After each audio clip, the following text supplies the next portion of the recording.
নমস্কার। রোদ, জল, খরা, অনিয়মিত বৃষ্টি, অনিয়মিত আবহাওয়া,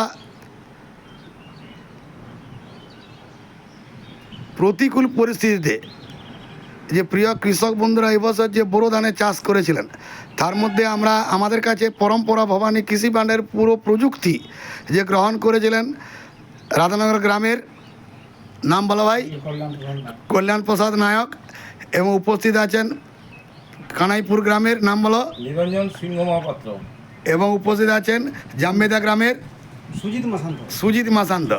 এই তিনজন কৃষককে পেয়েছি, প্রত্যেকেই পরম্পরা ভবানী কৃষি ভাণ্ডারের পরিষেবা গ্রহণ করে। এই পরম্পরা ভবানী কৃষি ভাণ্ডারটি পরিচালনা করে পশ্চিমবঙ্গ সরকারের দীর্ঘ 40 বছর চাকরি করে কৃষি সম্প্রসারণ আধিকারিক রূপে লাস্ট প্রমোশন পেয়ে এবং নিজে প্রযুক্তি কৃষকদের দেয় এবং বীজ, সার, কীটনাশক সমস্ত প্রয়োগ করে অনুখাদ্য। সেইখানে আমরা কল্যাণ ভাইকে এবছর বোরো ধানে দিয়েছিলাম, তার কাছ থেকে কিছু কথা নিয়ে নিচ্ছি। কল্যাণ ভাই, বলো তো যে তুমি যে প্রযুক্তি গ্রহণ করেছিলে, তোমাদের গ্রামের যে হাজার হাজার বিঘা বোরো চাষ হয়েছিল, তার মধ্যে রেজাল্ট কেমন হয়েছে? রেজাল্ট আমারটা ভালো তো দেখা যাচ্ছে। তুমি খুশি? 8 কুইন্টাল করে ধান হয়েছে। তুমি খুশি?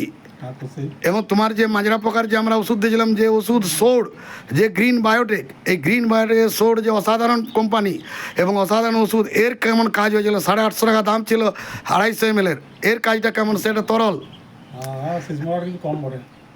অসাধারণ রেজাল্ট। যে আমরা যে মানুষ কি বলছে তোমাদের গ্রামের কৃষকরা?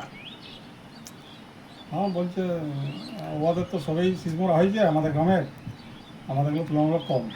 যাই হোক, যে আমরা বেশিরভাগটা প্রোডাক্টটা ব্যবহার করি বিএসএফের মাল, এবং আমরা সিনজেন্টা কোম্পানির মাল, এবং আমরা বায়ারের মাল, এবং যে গ্রিন বায়োটেক যে অর্গ্যানিকের যে কোনো কম্পোজিশন নেই, এই গ্রিন বায়োটেকের যে কম্পোজিশন দেয়, যে কি কি প্রোডাক্ট আছে। এবং আমরা পাঞ্জাবের একটা মাল আমরা ব্যবহার করি, যে পাঞ্জাব যে কেভা কোম্পানির মাল ব্যবহার করি। এরকম অনেকগুলো ভালো ভালো কোম্পানির মাল ব্যবহার করে কৃষক বন্ধুদের বহু উপকার করেছি, এবং আমরা কল্যাণকে অভিনন্দন জানাচ্ছি, মাস্টারকে অভিনন্দন জানাচ্ছি, এবং সুজিতকে অভিনন্দন জানাচ্ছি। নমস্কার।